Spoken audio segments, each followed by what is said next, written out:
वफाकी वजीर सनत व तिजारत मियां हमाद अजहर के ऑफिस में खुली कचहरी का इनाकाद किया गया। खुली कचहरी में अहले इलाका के लोगों की कसीर तादाद ने शिरकत की।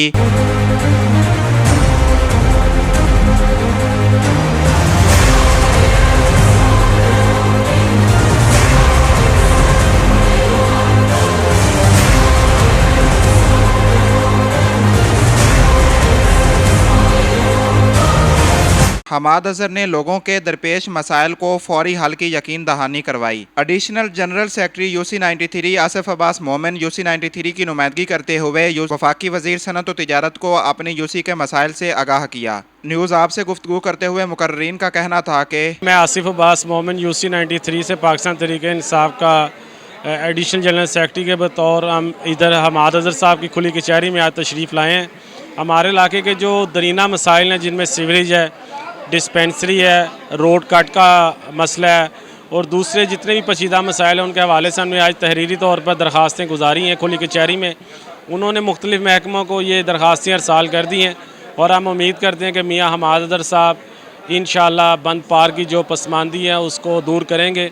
और रिसेंटली उन्होंने लास्ट टाइम विज़िट किया था यूसी 93 का और उन्होंने अपने हैंड के ऊपर तमाम मामला जो हैं वो ले ली हैं और जितना फोकस उन्होंने बंद पार किए रखा है, काश के ये साबका जमातें कर लेती तो आज ये इलाका गुलशरावी से कहीं बेहतर नज़र आता।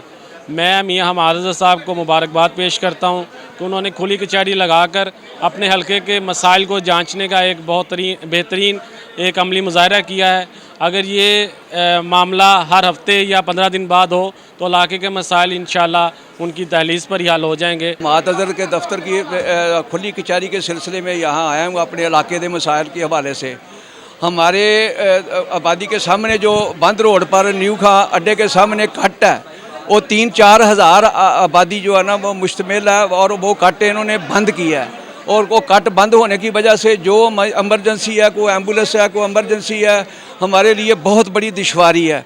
उस सिलसिले में मैंने हमाद अजहर की खुली कचहरी में रिक्वेस्ट की है कि जनाब मेहरबानी फरमाकर ये कट को ख़त्म किया जाए। मेरे वालिद साहब जो कि आज से 2 साल पहले इस दुनिया से वफ़ात पा गए हैं, उनका असला लाइसेंस था जिसके लिए मैं असला लाइसेंस के दफ्तर मुसलसल 2 साल से चक्कर लगा रहा हूँ और मेरा काम बिल्कुल भी नहीं हुआ। लिहाजा मैं अपने भाई आसिफ अब्बास मोमिन के साथ मियाँ हमाद अजहर के दफ्तर आया हूँ और उन्होंने मुझे मुकम्मल यकीन दहानी करवाई है कि इंशाअल्लाह ताला आपका काम जल्द अज जल्द हो जाएगा।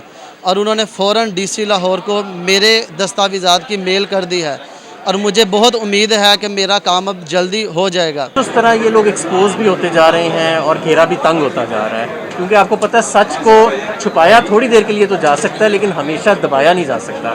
तो सच जो है वो एक अपनी कुव्वत के साथ उभर आता है और वो सच उभर है। तो ये मेरा ख्याल है वक्ती बातें होती हैं और ये जैसे जैसे हक़ाइक़ सामने आते जाएंगे तो उस तरह लोगों के लिए भी और नैब के लिए भी आसानी होगी। देखिए हमें एक दिवालिया मीशत मिली, इस मीशत को संभाला देने के लिए कुछ सख्त फैसले करने हैं। फिर ये कोविड का भी हम पे जो वबा का एक मीशत के ऊपर बोझ आया, इसकी वजह से कीमतों के ऊपर चंद चीज़ों की जैसे आटा चीनी की कीमतों के ऊपर वाला दबाव आया। लेकिन हुकूमत, वफाकी हुकूमत अब आटा और चीनी को इम्पोर्ट कर रही है और मैं समझता हूँ ये इम्पोर्टेड आटा और चीनी जब पाकिस्तान आएगा तो इससे काफ़ी बेहतरी आ जाएगी। ऐसे नहीं है, देखें हम हर चीज़ की ज़राअत नहीं करते। हमारे मुल्क में मुख्तलिफ जो हैं वो फसलें लगाई जाती हैं। कभी कोई फसल जो है वो किसी सीजनल फैक्टर की वजह से, मौसमी फैक्टर की वजह से कम हो जाती है, दूसरी बढ़ जाती है। जैसे हमारे मुल्क में ऐसा राइस हम एक्सपोर्ट करते हैं, जो इसी तरह गन्ना भी कभी कभी ज़्यादा हो जाता है हमारे मुल्क में। किसी साल में गंदम कम हो जाती है तो किसी साल में जब मौसम ठीक हो या किसान ज़्यादा काश्त करे तो गंदम एक्सपोर्ट भी होना शुरू हो जाती है। तो ये डिमांड और सप्लाई के जो गैप्स हैं इनको मैनेज करना होता है और इंशाल्लाह कर लेंगे। कैमरामैन जावेद रूबन के हमरा ज़हीर अहमद सहू, न्यूज़ आप लाहौर।